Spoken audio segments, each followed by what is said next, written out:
Maharaj saved and Shankhachud slain.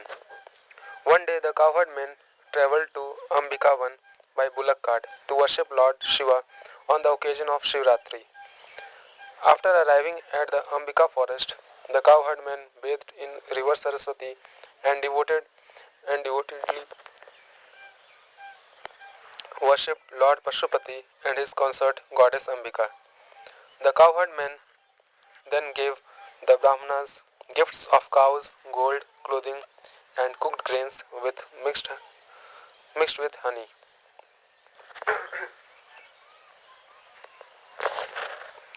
The cowherd men fasted all days, and after drinking a little water, they lay down to rest.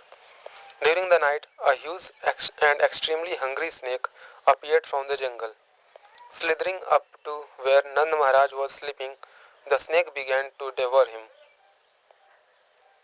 Nand Maharaj cried out, "Krishna, Krishna, my dear boy, this huge serpent is swallowing me. Please save me, for I am surrendering to you." Upon hearing this, the cowherd men woke up with a start, and in great anguish they began beating the serpent with blazing logs from fire.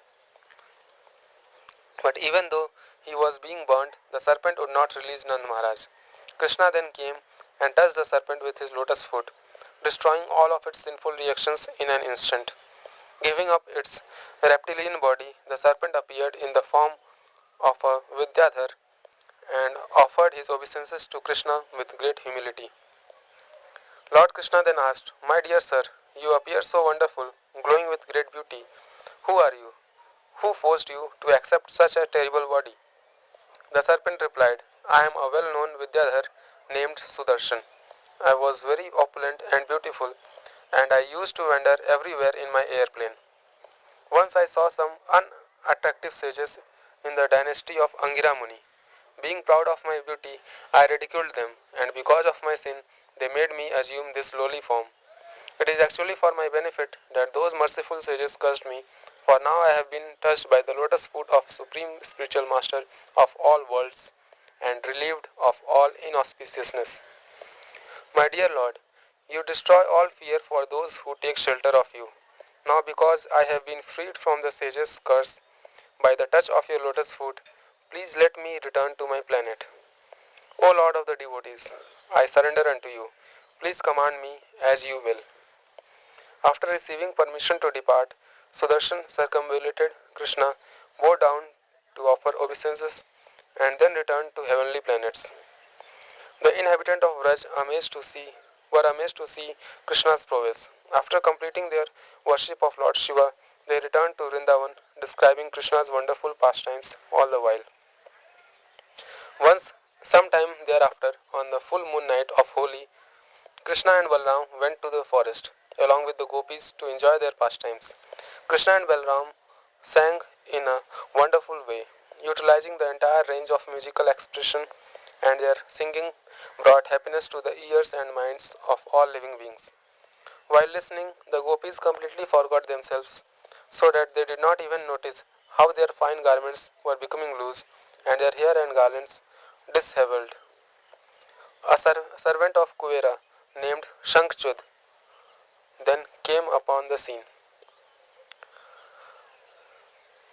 Considering Krishna and Balram to be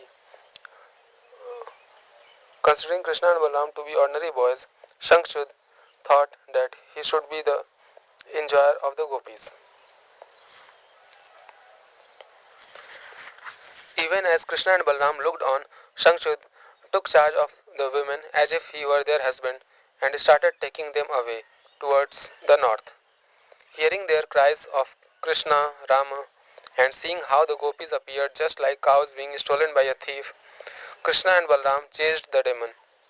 While calling out, "Do not fear," Krishna and Balram picked up big branches of a sal tree and pursued the lowest of Guhyas, who was fleeing swiftly. When Shankhachud saw Krishna and Balram coming towards him like personified time and death, he became terrified.